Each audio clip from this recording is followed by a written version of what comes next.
morning all of you, welcome back. In the previous sessions we have seen the reading component of Unit 4 in our technical English communication, and in this session we are going to deal with the writing component. The major topic in this writing component is email writing, and this is a well familiar one, but still certain precautions need to be known when we are communicating through online and particularly our correspondence in electronic medium. And there are certain other two topics, fax texting and SMS, which are very simple and very brief, which you can extract from the topics that we are dealing with in email writing. Now, let us see what are the important aspects in email writing. First, let us see the significance of this email. And previously, people used to communicate orally, and afterwards, when written form has been known, that messages have been written on cloth, on paper, and sent through post or through birds, something like that. There were certain messengers, and in those days, message transferred from one place to another, one person to another person in a manual form, which was delayed, which was past some days long and months long even that it has taken. Now, it is the modern age. We have got newspapers, we have got messages, we have got telephone, and now we have got electronic medium and internet and other things. That is why today the more communication, the correspondence is taking place in the form of email, and email is now considered to be the most important form of communication between the people, the family members, between the friends, and with the organizations, in the professional life, everywhere that it has become an important form of communication. And this email is both formal and informal. And formal is our professional life, academic life, where we are corresponding to our subordinates or our superiors in both ways that we are using this email. And informal way that we are contacting our friends, our relatives, and all the people everywhere and all over the world. And the mode of writing, the terminology that we use, and certain conventions we follow would be different when we are choosing formal communication whereas informal communication. Okay. Then what are the other factors, other significant features of email writing is that it is used for conveying routine information. Routine, day to day, every day have you sent emails to our clients, our customers, something like many professions would be in touch with their clients, with their customers, and they send mails and about their products, about their services, about new policies or procedures. Everything would be explained to all the customers of that organization, business organization, in the form of emails. Now, another feature is it is used for requesting information. I would like to know this piece of information. Even for government organizations, the people are also contacting the government organizations or private organizations and seeking information. This is what I would like to do, and could you please help me in this way? Please send this information. So, in such a way that we are seeking information, asking for information, or asking for additional resources, and we are giving information, everything in the form of mails. And even for informal invitations or formal invitations to meetings, to events, to even for marriages, social media as well as the email, both that we are using today, and email would be considered more prominent, more important, more formal. And even proposals, requests for proposals, seeking explanations, clarifications, whatever it might be that we would like to know from the other person, we are shooting a mail and we are getting information from them, or when the other person has asked the information that we are replying. And we can deal with this email with the same time that we are talking over phone, and that may be oral communication, whereas email writing would be a permanent document, and even it is a permanent evidence. So, that is why today in our modern life, email writing or email has become an integral part of our modern life. Everybody is expected to have an email, and even when we take a new cell phone or new account, that obviously we are asked to upload our email account number. So, like our Aadhaar or like our identity, that email address has become one of our identities. Okay. Now, what are the advantages of this email? Why are we using this email this widely? First thing, it is time saving. Previously, when we write a letter and post it, it may take several days to reach the destination, and to get back the information, it may take another amount of the same timing, and that is why the communication was delayed. As a result, decision making was delayed, and as a result, progress is delayed. And today, this within the speed of lightning, that we are sending information to any part of the world. So, the correspondence is at a rapid pace. Next, we are paying almost nothing except our internet and connectivity charges. For email today, we are paying nothing, and with low cost, that we will be able to connect with so many people and can send the information to anybody, can seek the information from anybody. And next, it is a quick distribution. Distribution in the sense, you may send the mail for one person, or you may send a mail for hundreds and thousands of people at once. So, that distribution, that all contacts of yours can be grouped together, and several groups that you can make as per the categories, and you can send to n number of people these mails at once. Next, it is flexible. Flexible in the sense that you can send the email for one piece of information for one theme, one topic, and another mail for another topic, and you can customize this as per your convenience. And any number of times that you can send the mail, and you can have all the mails as a thread, the correspondence from one person, lot of mails can be made together as one thread of mails, and all the correspondence, the to and fro messages can be put together. It is very convenient and comfortable. Next, easy attachments. Whatever that you would like to send to the people, the photographs or the documents, that nearly some 25 MB data that you can send with one mail very easily, and easy attachments, all types of attachments that you can make it, and even through Google Drive that you will be able to send the links of any type of information, even videos. And easy upward communication. Generally downward communication, we are a bit authoritative, and to our downline that we can easily send the information, but sometimes to our higher officials, to our superiors, in general context we cannot go and communicate with them easily. That physical contact or even letter, that we cannot reach them quickly, but through email, even to our superiors, to higher ups or higher order officials in the organization, that we can communicate, we can send the information. So, these are the advantages of email. Now, I think this is all familiar to you, how the email template is there in our Gmail, as most of us are using this, even Yahoo Mail that people are using, Hotmail that people are using. So, here the parts of email that we need to know a bit, because some of us are well familiar with all this and some of us are not aware of, and that is why we need to know how to use them correctly.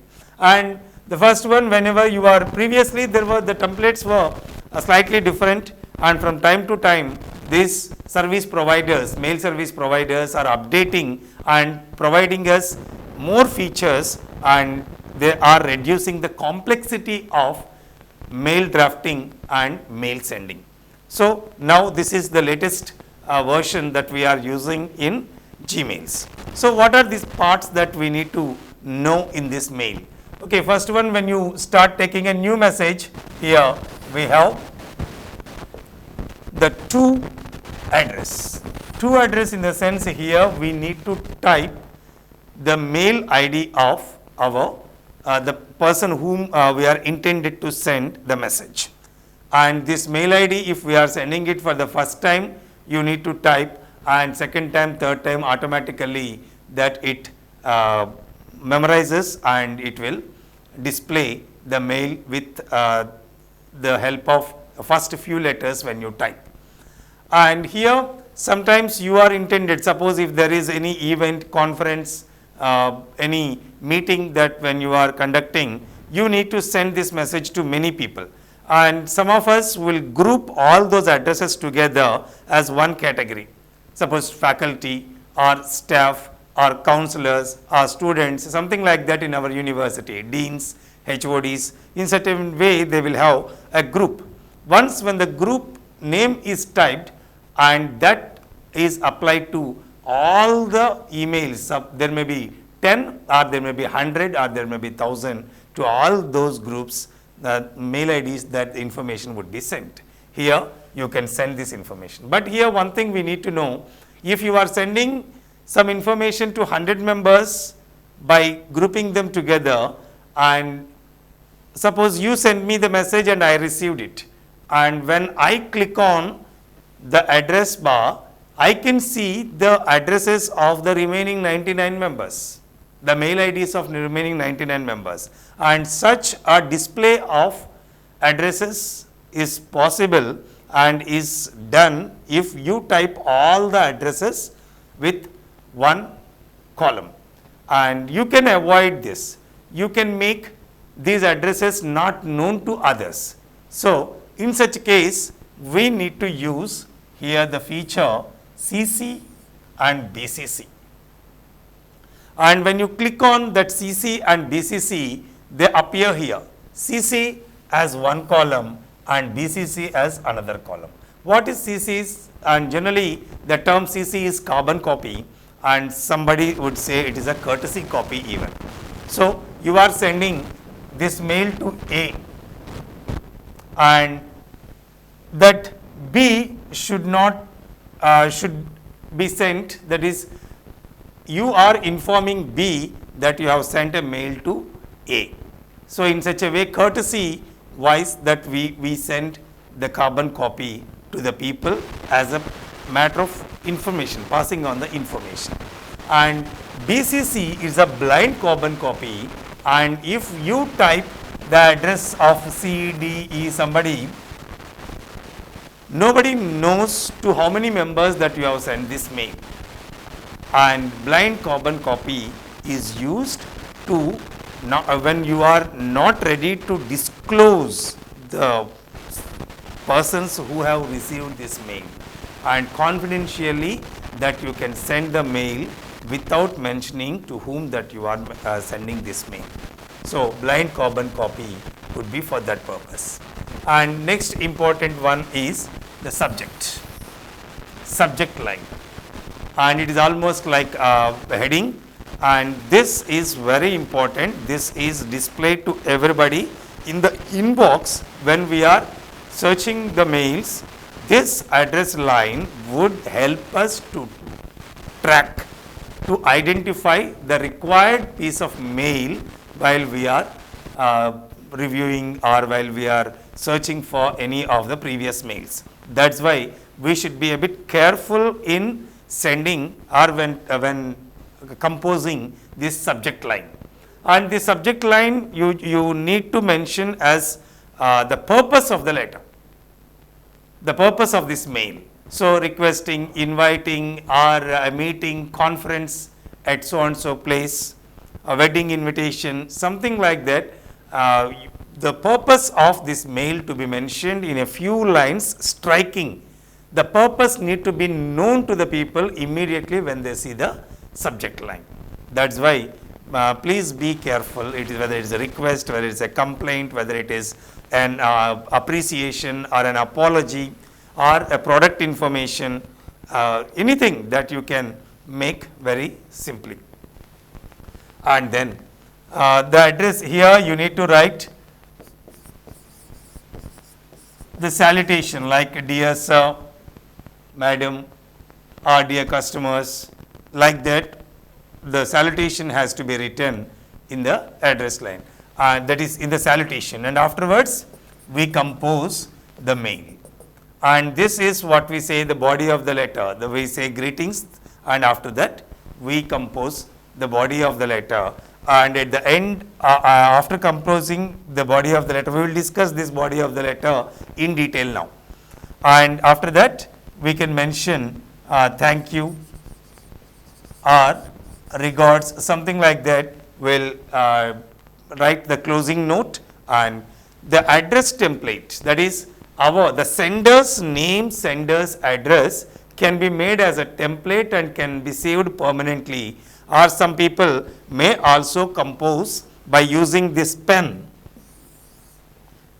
They can make a signature there, and our physical signature is also possible in the email. So, physical signature would be made by using that pen, and your address would be sent to them. So, your designation and other things would be known. So, overall the components of an email are mainly this, that is to address, and that to address is not the address like what we write in the letter writing or in the letters. It is not a postal address, it is a mail ID, and that mail ID we use. And along with that, if we are sending a courtesy copy or carbon copy to some other person as an evidence or as an information, or when we are sending confidential information, we use the other features like CC and BCC. Next, we need to write subject line. This subject line need to be very catchy, informative, and very short and clear, in the sense that the purpose to be conveyed in the subject line.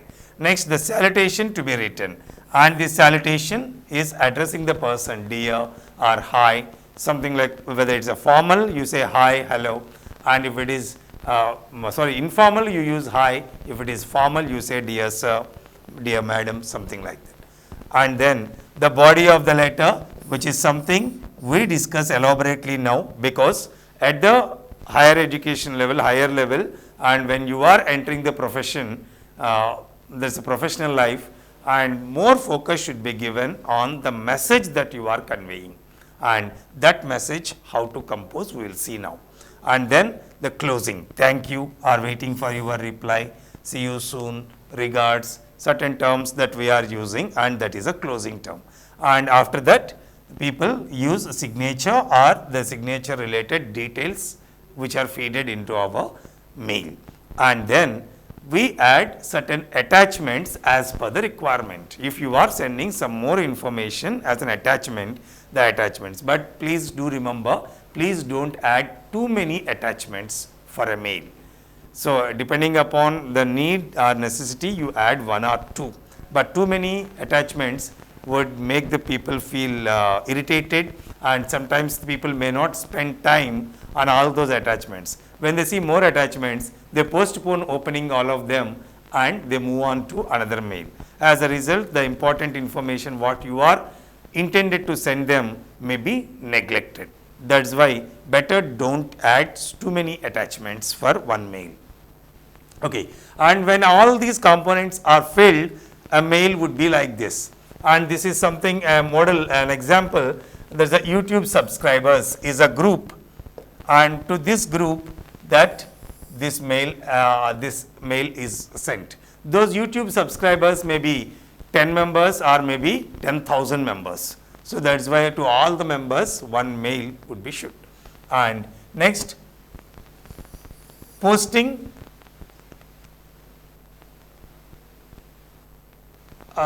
this some subject line has been mentioned here, and posting schedule at what time that you are posting the video in the YouTube, that YouTube channel or that is owner is now sending to the subscribers.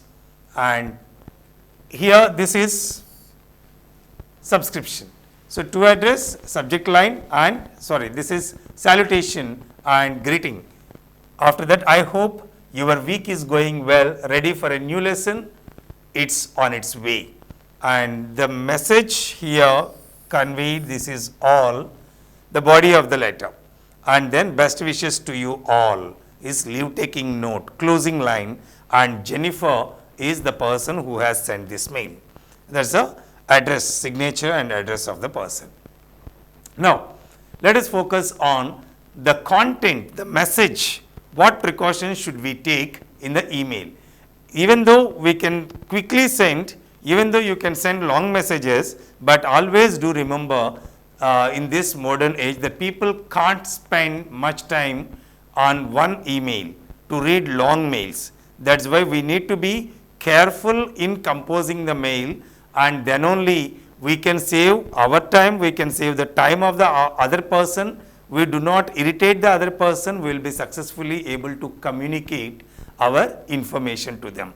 That's why certain precautions to be taken when we are composing the mail, when we are particularly drafting the message, important message. And here, this is what we call 7 C's of effective communication. 7 C's of effective communication. 7 C's means these are 7 words that begin with the letter C, and this is commonly known in the professional communication. It is a stock expression, 7 C's, and if you meet these 7 requirements, obviously your correspondence, your professional communication would be as per the norms. Norms in the sense that would be an ideal communication. So, that is why you need to know what are these 7 features of effective communication. First one, your message need to be concise. Concise means brief as possible. But that doesn't mean you can use words or phrases. Please use short sentences. And those sentences try to incorporate as many details as possible, but not long sentences. And concise means your message need to be brief, means 2 or 3 paragraphs maximum, that it should not go longer than that. And a person may maximum spend 4 to 5 minutes on an email in reading it and in responding to it. And that's why we should respect the time management and the time of the other person. That's why we need to make our message brief. Then concrete. Concrete means expression. We are giving this product at a reasonable price, you say. What do you mean by a reasonable price? So, this is not expensive, you say, the terminology. And the choice of words, selection of expressions are also important. Concrete means your information need to be specific. And this is not an expensive shirt, you can say. Not an expensive shirt. What do we mean by expensive? Spending 500 rupees on a shirt may be expensive for somebody, and for some other people spending 5,000 may not be an expensive. So, when you are using general words, abstract words, your message would be abstract. That's why the suggestion here is you need to use a specific terminology and a concrete wording. And suppose, please give us a reply soon. Soon is a general word. One person may give you reply in 1 month, one person may give reply in 1 hour. So, that's why don't use certain abstract terminology. Please give your reply before Saturday or before 31st of this month. In such a way, when you specify, the information would be clear. And we are selling this product at a price of 2,000 rupees, and for early birds we are giving a discount of 15%. So, clear, 2,000 rupees worth of product and 15% discount for those who respond early. So, in such a way, who respond in before 10th of November or before 15th of November. So, in such a way, when you specify the time, when you specify the percentage of discount, when you specify the price of a product, that would give clarity to the customers. So, that is concrete. Next one, correct. Correct means you have to use correct expression, whether formal or informal, suitable expressions to be used, and grammatically correct, typographically correct, typing errors to be avoided, and word spellings should not be wrong or should not be errors, and even grammatical errors to be avoided. That is correctness of the message. And then clear. When do we get clarity? When you are using simple terminology, when you are using short sentences, and when you are using familiar words, familiar expressions, known. I know something, and when I am trying to show my knowledge, and if I choose certain words which are rare, that I may not be able to pass the message correctly to the people, and effectively I may not be able to communicate. That is why clarity comes out of brevity, clarity comes out of familiarity. So, that is why use familiar words, familiar expressions, and brief simple sentences. Next, your message need to be complete. Complete in the sense, suppose you are running a hotel, you are the manager of a hotel, and one customer has sent a mail to you asking for availability of the rooms on a particular day, and how many rooms are available, and what pricing that you will charge, and will you provide room services in your hotel. So, something like that, 3 or 4 pieces of information you would like to know, and in his mail you have got those 4 or 5 questions. When you are giving a reply to that enquiry or asking for information, you send the information. At the time, you have to ensure that you are answered all the questions asked by your customer. So, giving all the details required is called completeness. So, your information need to be complete. And then courteous, polite, and when we are communicating, we need to use polite words like good morning, thank you, please. These are all certain words which create what we can say a win-win situation, as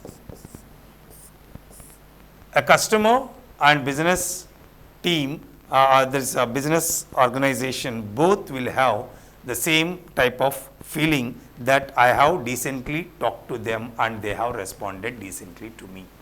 I respected them, they respected me. So, in such a way, assertive communication would be possible. Both parties would feel comfortable with the nature of communication. That is why you use all those terminology, that is all the pleasant words, courteous words like please, thank you, and other things, greeting the people. Next one, considerate. When we are talking to the other person, we should always keep in mind how do the other person thinks, what is the requirement of the other person, and what pleases the other person. So, this consideration is what we can say you consideration. You will be glad to know, you will be happy if I say so, you get this, and in such a way, when we are making any correspondence, we need to address them, and that terminology always we must keep in mind that the other listener or the receiver of our mail. So, these are the 7 C's of effective communication, requirements of effective communication. When you are composing the body of the letter, you need to, body of the email, you need to remember this and ensure that these features are incorporated in your message. Okay. Now, let us see how to practice, what are the prevailing practices and suggested practices for emails. And generally, you are advised to follow established conventions. Suppose in your organization how all the people are using the mail and in which way that they are responding, and in some organizations there won't be any oral communication, no phone calls, all the messages, all the information to be shared in a reply mails. So, those conventions you need to follow, and you should not create something new because people are not familiar with such new things. So, that is why established practices need to be followed as per the organization in which you are working.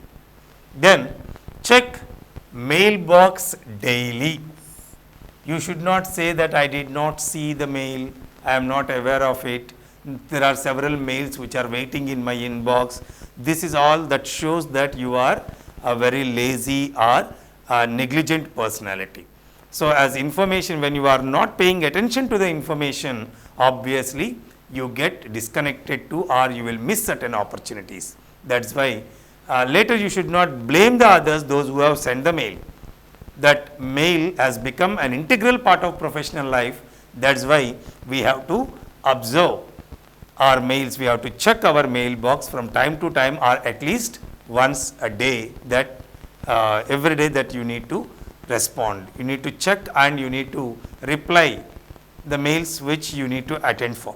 Next one, be correct in your emails, to whom you are sending and what information that you are writing, and be clear and correct. Be brief. Already I have mentioned that messages need not be longer, and be brief to it. Next one, be formal. So, expressions that you are using should be decent enough, and all the sentences you should not take it for granted that the other person can understand, other person can interpret. The interpretation would always be different as per the perception of the other people.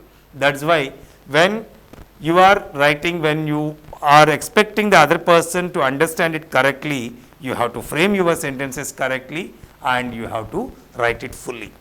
So, that is why formal expressions to be used, and maintain readability. Here readability means that you have to use the font of the mail which that the person can see and read clearly. Some important information that you can put it in bold, but writing something with bold letters seems to be as something authoritative, commanding, or urgency. Sometimes you scare the other people by typing all bold letters, which is not a practice, which you should avoid it. It is not a manners, even proper manners. Next one, care about tone. The tone need to be polite, courteous. When it is rude, impolite, harsh words if you use, that always hurt the other person. And ultimate end of this correspondence or communication is that we have to win the favor of the other people towards us, but not losing one of our customers, one of our clients, or one of our favorable people. That is why that we need to use proper tone. If it is formal, you have to be straightforward by giving them proper information. If it is informal, your affection, love, and your feelings need to be expressed by choosing proper words. And this is all about the email writing, and hope you can use this. And one more feature in this is using emojis. Some of you are using emojis. That is acceptable in informal, that is informal letters to friends and family members, and only formal expressions require, formal emails require only the text. So, use and be mindful of these precautions and compose your mails, and be consistent to your style and to your regularity of checking the mails and other things. Okay, thank you very much.